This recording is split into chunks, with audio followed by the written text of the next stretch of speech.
বঙ্গোপসাগরে সৃষ্ট ঘূর্ণিঝড় মন্থা আরও শক্তি সঞ্চয় করে এখন প্রবল ঘূর্ণিঝড়ে রূপ নিয়েছে। ভারত মহাসাগর পেরিয়ে এটি বর্তমানে পশ্চিম মধ্য বঙ্গোপসাগরের কাছাকাছি অবস্থান করছে। আবহাওয়া অধিদপ্তর জানিয়েছে, মঙ্গলবার সন্ধ্যা বা রাতের মধ্যে ঘূর্ণিঝড়টি ভারতের অন্ধ্রপ্রদেশ উপকূলে আঘাত হানতে পারে।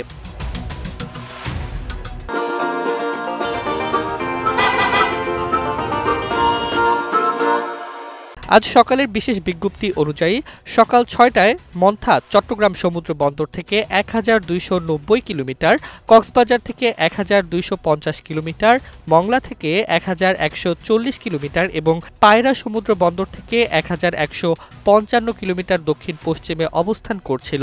কেন্দ্রের ৬৪ কিলোমিটারের মধ্যে বাতাসের একটানা গতিবেগ ঘন্টায় ৯০ কিলোমিটার, যা দমকা হাওয়ায় ঘন্টায় ১১০ কিলোমিটার পর্যন্ত বৃদ্ধি পাচ্ছে। ফলে ঘূর্ণিঝড় কেন্দ্রের নিকটবর্তী সাগর এখন বিক্ষুব্ধ। এ অবস্থায় চট্টগ্রাম, কক্সবাজার, মংলা ও পায়রা সমুদ্র বন্দরকে ২ নম্বর দূরবর্তী হুঁশিয়ারি সংকেত দেখিয়ে যেতে বলা হয়েছে। একই সঙ্গে উত্তর বঙ্গোপসাগরে থাকা সব মাছ ধরার নৌকা ও ট্রলারকে উপকূলের কাছাকাছি অবস্থান করে সাবধানে চলাচল এবং গভীর সাগরে না যাওয়ার নির্দেশ দেওয়া হয়েছে। তবে এই ঘূর্ণিঝড় বাংলাদেশের আবহাওয়ায় কী ধরনের প্রভাব ফেলবে সে বিষয়ে এখনও চূড়ান্ত কিছু বলা যাচ্ছে না। আবহাওয়া অধিদপ্তরের আবহাওয়াবিদ মোহাম্মদ বজলুর রশিদ জানান, ঘূর্ণিঝড়টি স্থলভাগ অতিক্রম করার পরেই বোঝা যাবে বাংলাদেশে কতটা বৃষ্টি হবে। আজ বৃষ্টি হলেও তা খুবই সামান্য হবে।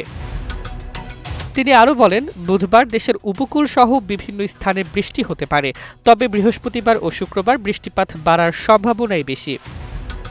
উল্লেখ্য, মন্থা নামটি থাইল্যান্ড প্রস্তাব করেছে। এর অর্থ সুগন্ধি ফুল। প্রকৃতিতে সূক্ষ্ম সৌরভের নামে নামকরণ হলেও এর বাস্তব রূপ এখন বঙ্গোপসাগরে উত্তাল শক্তি হয়ে দাঁড়িয়ে আছে।